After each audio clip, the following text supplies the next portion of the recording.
I welcome you to today's biology presentation. My name is Efa Mustafa, student of grade 12. Today we will be talking about photosynthesis. Photosynthesis is a process used by plants and other organisms to convert light energy into chemical energy that can later be released to fuel the organism's activities. The chemical energy is stored in carbohydrate molecules, such as sugars, which are synthesized from carbon dioxide and water. Hence the name photosynthesis, from the Greek word phi sigma, phos, light, and sigma nu theta epsilon sigma, iota sigma, synthesis, putting together. In most cases, oxygen is also released as a waste product.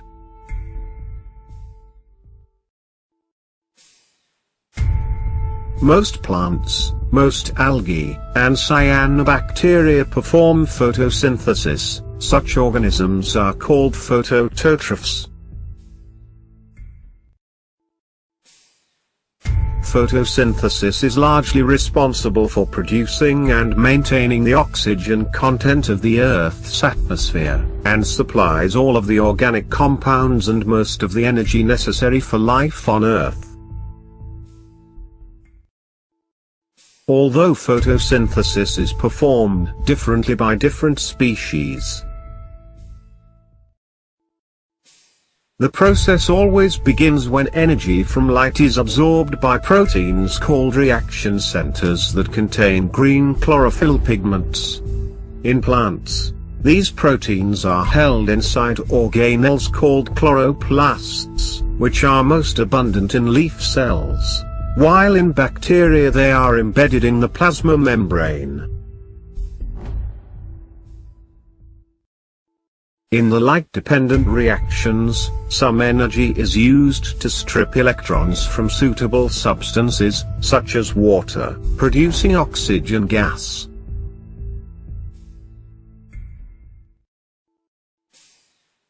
The hydrogen freed by the splitting of water is used in the creation of two further compounds that act as an immediate energy storage means: reduced nicotinamide adenine dinucleotide phosphate and adenosine triphosphate, the energy currency of cells.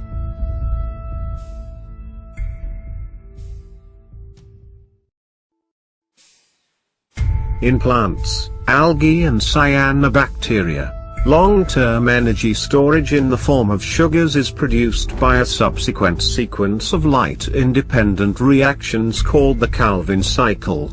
Some bacteria use different mechanisms, such as the reverse Krebs cycle, to achieve the same end.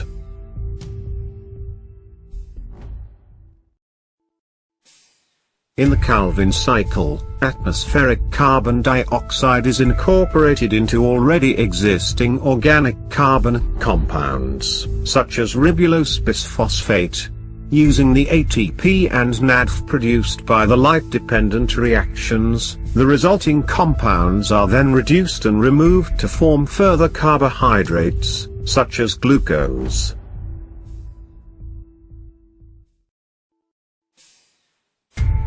The first photosynthetic organisms probably evolved early in the evolutionary history of life and most likely used reducing agents such as hydrogen or hydrogen sulfide, rather than water, as sources of electrons. Cyanobacteria appeared later. The excess oxygen they produced contributed directly to the oxygenation of the Earth, which rendered the evolution of complex life possible. Today, the average rate of energy capture by photosynthesis globally is approximately 130 terawatts, which is about 3 times the current power consumption of human civilization.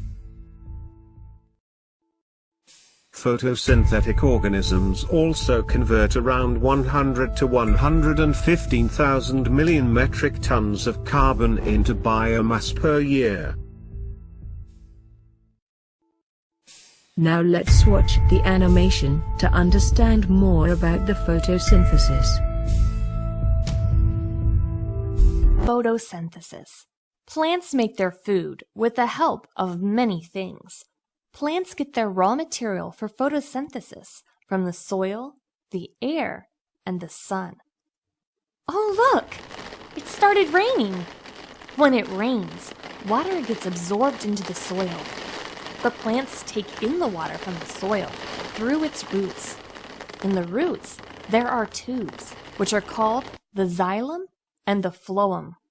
The xylem lies towards the interior part of the root, whereas the phloem lies towards the exterior part of the root. These tubes help in bringing water and minerals from the soil to its leaves. Leaves breathe in carbon dioxide from tiny pores, which are called stomata, which are on the underside of the leaf. The stomatas are like the windows in the room for plants because it allows air to get in. And here comes the sun, one more important factor for photosynthesis. So, now we know plants need 3 things for photosynthesis: carbon dioxide, water, and sunlight. Now the process will start. Most of the action takes place in the leaves of the plant.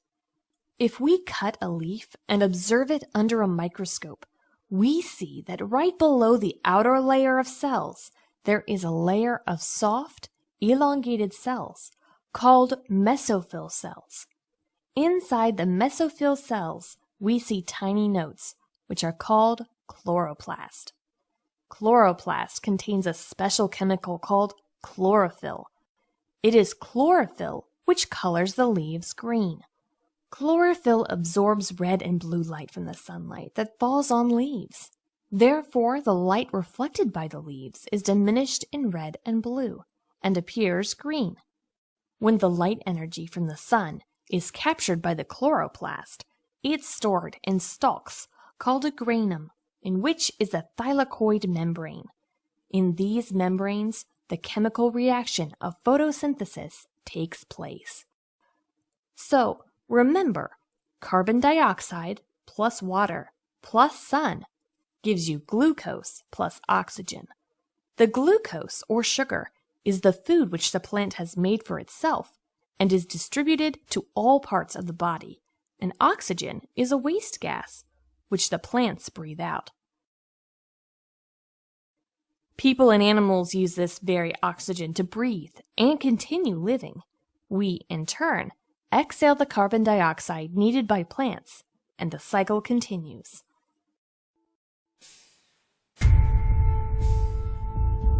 That was the end of the presentation. Thank you for your attention.